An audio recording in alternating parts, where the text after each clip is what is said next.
Howdy, Ando here from Happy Life Martial Arts. Welcome to episode number 128 of Fight for a Happy Life, the show that believes even a little martial arts makes life a whole lot better. It's been a little while. It's great to see you again. Today, I want to talk about the nuts and bolts of martial arts, the nuts and bolts of self-defense. And no, I'm not talking about kicking someone in the nuts and bolts. I'm talking about your training, your techniques, your habits. Are the components of your training, the assembly of what you do, strong and solid? Will they hold up under pressure, offensively, defensively, or will it all break apart? The reason I want to talk about this is because of an incident that occurred to me a few years ago now. You might notice that in the background of some of my older videos, there's a big red wall and 4 black heavy bags hanging up. Now, I will tell you that project made me very proud of myself. I'm not a mechanical guy, but I figured out how to get those bags put up on that wall, so it was a big deal. With the help of another sensei, we drilled those boards into the brick wall. I found some wall mounts. We installed those. I had custom bags made, black leather, specific weight, and they came out great. They looked wonderful, and we hung them up. Kids of all ages loved hitting them. I loved hitting them. Other teachers loved hitting them. Adult students loved hitting them. It was a big success. That is, until a couple of weeks went by. In the middle of a class, I've got some kids running a relay race, and a precious little girl went running down one of the rows, and she kicks the bag.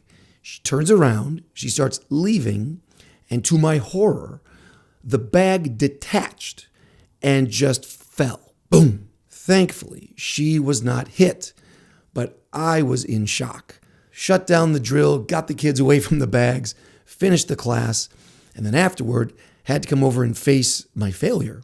Grabbed a step stool and got up and took a look at the mechanism. Just like most heavy bags, the bag had a carabiner on it. The carabiner attached to a metal ring. The ring was attached to the wall mount with a bolt and a nut. Somehow, the nut had worked its way to the end of the threading and fallen off and let the whole bag go. So I figured, being not a super mechanical guy, I just didn't tighten them enough when I first installed them. So cranked as much as I could, made them as tight as I possibly could, and thought, there, done deal. We're okay now. Nope. A couple weeks later, the same thing happened. A bag fell off. Again, thankfully, no one got hurt. But this time I was really upset because I couldn't figure out the problem. I hate that. So this time I figured, well, it's taken about 2 weeks for this to happen. This just needs to be a regular maintenance task. When you come in for the day, check the bags and see where the nuts are and tighten them up every day. I guess it's just a design flaw in the wall mounts. That's what I thought. But of course, this was always a stress. If I'm sick or if I was working in a different location, I didn't want to depend on everybody trying to always check for those things because there's always something that falls through the cracks, and I didn't want that to fall on someone and crack their head. So I happened to mention this problem to my brother, who is more mechanical minded and has some background in construction. And he didn't think twice. He just said, you need a spring washer. A what? A spring washer or a split lock washer, different names. So all it is, it's just like a regular washer, right? A little flat circle, but it's got a cut in it and it's got a little twist. So it looks like the first coil of a spring. Now, when you put that spring washer next to a nut, it pushes the nut and tilts it a little bit. So it creates some friction on the bolt. So now when the bag is shaking and the mount is shaking, the nut doesn't start spinning and moving down the threads.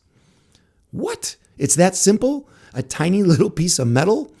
It didn't even cost me $1 to get 4 of them. Super cheap, super easy to install, and would you believe it? We never had that problem again. That simple. But what a lesson. You hear about how the devil is in the details, and boy, if this wasn't a great example of that. All the money and time that I spent putting those bags up on that wall, all of the drilling and pounding, and all to be undone by just this little omission of a spring washer. Of course, now I know engines and washers and dryers and blenders, all these things that vibrate and shake have some type of anti-vibration technology in them. So in case you didn't know, now you know.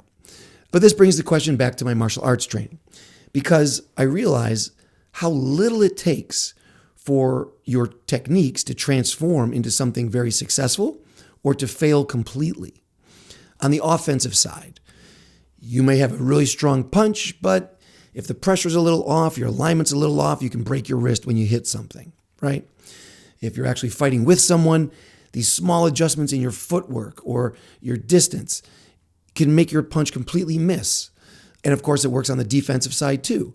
If somebody grabs you and you can shimmy or wiggle just so, you can get away. If you don't, you're getting caught. So these little tiny details, these nuances, the subtlety is really what makes or breaks your technique. So what about your technique? This is what we're talking about. How would you judge your technique? I can tell you that when I work with kids, for instance, they get cocky really fast. They don't seem to understand nuance in any way, and of course, how could they? The other day, I was working with a student, and he's been a little behind on earning his next belt. He just hasn't been putting in the work, and it shows. So after class, he was whining a little bit, like, why can't I be signed off? And I started a couple of little things I needed him to fix. Amongst them, very simple, when he makes a fist, his thumb is sticking out. And I said, look, you've been here almost 2 years, and this is not a secret that, I want you to make a strong fist. I don't want your thumb sticking out. And right in front of me, he fixed it, okay? I said, good. I said, now open your hand, show me another fist. He made a fist. I said, good, now that's what I want to see. And he replied, can I get my belt now? No appreciation for the time to build a habit. Of course, I said, well, no.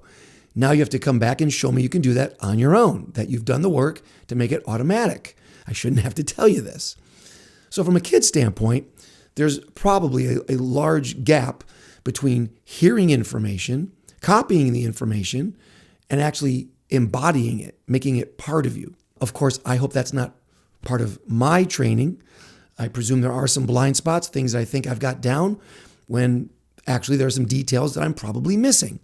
That's the addiction to constantly seeking out new teachers and new videos and new practice, because there's always some new little angle that I haven't considered before. I presume the same is true for you. I think most students, we're all pretty good at the big stuff.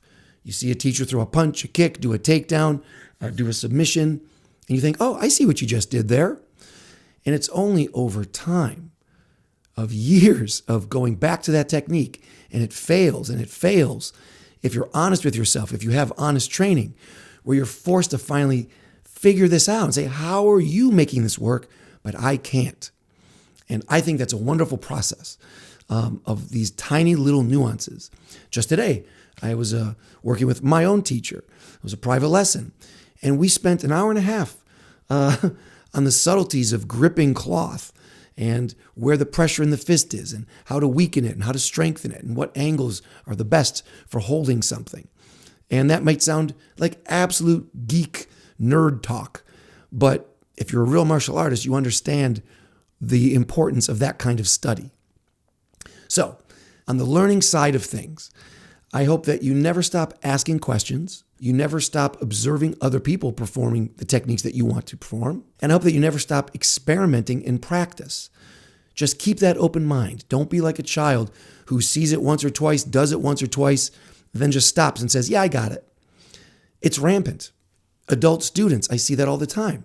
You show a technique, they do it once or twice, then they sit back and wait for something new to come up. They don't want to drill it. They don't want to repeat it. They just figure, yeah, I know that already. I got it. Fools. Let's not be one of them. Now, on the defensive side, you might find it interesting that back in the day when I first started in my martial arts training, of course, I was quite taken with Bruce Lee, the Tao of Jeet Kune Do. And when I learned that that meant the art of the intercepting fist, I kept thinking about that word, intercepting. I thought that was interesting, how, a technique, a punch might already be coming your way, a choke is already being set in. But that doesn't mean it's going to be finished. There's some wiggle room in there.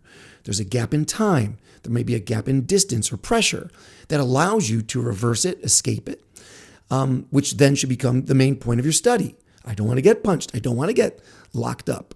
So as I kept practicing with that idea in my head that you could intercept a technique, it occurred to me how easy it is to thwart or stop someone from finishing what they want to do. And I knew that for sure, not in a cocky way, but because I knew how hard it was for me to do it. I saw a hip throw very early on in my training, but in sparring, very hard to find a hip throw. Getting punched and kicked, trying to get close, get grips, get the angle, to make that hip throw happen seemed impossible to me. So it became sort of my confidence, my shield, that if I could just thwart what you need, then there's no way you can ever get me. So that meant my learning, I didn't have to be great at throwing punches. I just needed to know how a punch is thrown, what you're targeting, and then screw up your distance or screw up your angle and take that away from you. I don't have to be great at judo throws. I just need to know what grips are you looking for, how close do you need to be, and how do I either break that grip or drop my weight or change my angle to take that throw away from you. So there was a couple years there where I thought if I ever named my own martial art, I would call it the art of the thwarting fist. Just a variation, I guess, on the intercepting fist idea, that there was always wiggle room to stop someone from hurting you. I would like to think that's still true today. I think that strategy works great. This is kind of old school thinking when I first heard about Brazilian Jiu-Jitsu. It wasn't that you were trying to win or beat the other person. I just needed to stop them from beating me. That was another way to define a victory. I don't need you to be bloody and unconscious. I just need to be able to go home and not be bloody or unconscious. So that type of thinking was definitely worth meditating on. Now, I do think there are situations where you need to end things and someone needs to be stopped definitively. I don't think you can always run out the clock or wait for help. I don't think that's a great strategy. I think it should be an option in your training, but it can't be the only option. You do need to know how to finish a fight. So that's the only little extra bit of wisdom on that. So the bottom line here is that the devil is in the details. And whenever you think you know what you're doing, back up a moment and take another look at it. Increase the pressure. Increase the challenge. If no one person can beat you in sparring, then spar two people. If no two people can spar you successfully, then give them a knife in their hand. Keep increasing the pressure until you figure out where that little nut is slowly shaking off and then you fall apart. It's better that you find those things out in your training than in the real world. And speaking of the real world, of course, this thinking is going to apply to every part of your life. It's always amazing to me how the little things make the biggest difference in every part of your life. You can have the greatest car, but if you're not checking the air pressure in those tires, your braking is going to be off, your steering is going to be off, your gas mileage is going to be off. It's a small thing, and yet it's a huge thing. The way you treat your spouse or your partner, if you're unkind, if you're quick-tempered, if you're impatient, if you can just stifle those things a little bit, it makes a big difference. How much time you make to exercise, how much time you make for self-care, how much time you can just add for a little recovery before you work out again, how you eat, when you eat, how much you eat. Every little thing you do adds up to this big, big result. And I just hope as you get older, as I get older, we never stop looking for the little things, especially as we get older and you have maybe less energy or less ambition.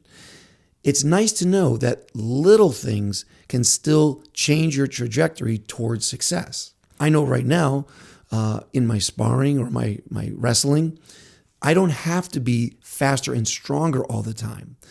Bigger guys, younger guys, trying to impose their will on me. I'm very happy to be in a place now where I know the power of small adjustments, of taking a little breath, of staying calm. All of these little things that when I was younger, I didn't think made much of a difference. But taken together, a bunch of little things add up to one big thing. You're 50 pounds heavier than I am. You're 20 years younger than I am. but I make better decisions. I can feel more. I'm more sensitive. I'm more creative. I follow up sooner. I don't freeze up as much. All of these little things add up to something that can equate to your muscular superiority. If you don't believe that, I want you to believe that, because otherwise your training is going to always be depressing. If you're still trying to kick and punch as hard and as high as you did in your 20s and now you're in your 50s or 60s, you'll always be disappointed because you're not working on the skills that can still be developed. If anything, they're getting worse, right? That's just nature. I've accepted that. I hope you have too. I've accepted the pain in my joints, arthritis. I've accepted some limitations in the stiffening up.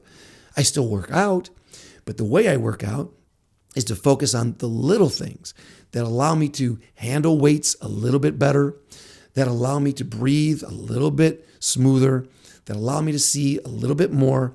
And I've been very happy on that path. So I invite you to follow me or lead me or get alongside of me on that same path, the path of the details, the path of the little things. This is where the spring washer lives. This is where you fill the air in your tires. You wash the dishes right as you use them. You don't let them pile up. You make those little investments in the equipment that you need to make your life and your jobs easier. It's worth it. You're worth it. So that's all I wanted to get off my chest today. I'll be back with a lot more later. But for now, keep learning. Keep moving. Don't be undone by some small oversight, by some small piece of information that you could have had, but you didn't get because you didn't ask, you didn't try, you didn't see it. There's so much that you can add to your repertoire. There's so much that you can still add to your skill set, but only if you're just humble enough to say, yeah, I don't know everything. Yes, there's so much more room for me to learn. Keep learning, keep moving, and that's going to make you solid. That's going to hold up under pressure, and that's what's going to lead to a happy life. Hey, if you're still here, thanks for hanging out till the end. Let me know what you think down in the comments or shoot me an email, or hey, we can always get together on Zoom sometime. That'd be cool. Until next time, smiles up, my friend. Let that smile be your shield and your sword. Keep fighting for a happy life.